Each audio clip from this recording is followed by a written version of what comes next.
বন্ধুরা, আজ আমি চিকেন কষা রান্না করেছিলাম। তো আমি প্রথমে এই যে কড়াইয়ে তেল দিয়ে দিলাম জিরে ফোড়ন, তারপরে দিয়ে দিলাম গোটা গরম মশলা, তারপরে এই যে পেঁয়াজ দিয়ে দিলাম। আর এদিকে কিন্তু আমি মাংসটাও ম্যারিনেট করে রেখেছিলাম, জিরে বাটা, ধনে বাটা, কাঁচা লঙ্কা বাটা, হলুদ গুঁড়ো, লঙ্কা গুঁড়ো, লবণ, পেঁয়াজ, রসুন, আদা বাটা দিয়ে ভালোভাবে মেখে নিয়েছিলাম, সামান্য তেলও দিয়েছিলাম। তারপরে এই যে মেখে রাখা চিকেনটা দিয়ে ভালোভাবে আমি নাড়াচাড়া করে নিলাম। আমি এটাকে ভালো মতো কষিয়ে নিয়েছি ঢাকনা দিয়ে দিয়ে অনেকটা সময় ধরে। এই যে কষানো আমার হয়ে গেছে প্রায়।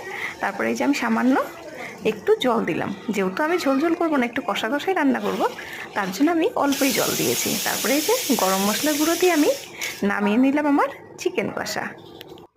চিকেনটা কিন্তু কষা কষাই খেতেই ভালো লাগে, বলো বন্ধুরা?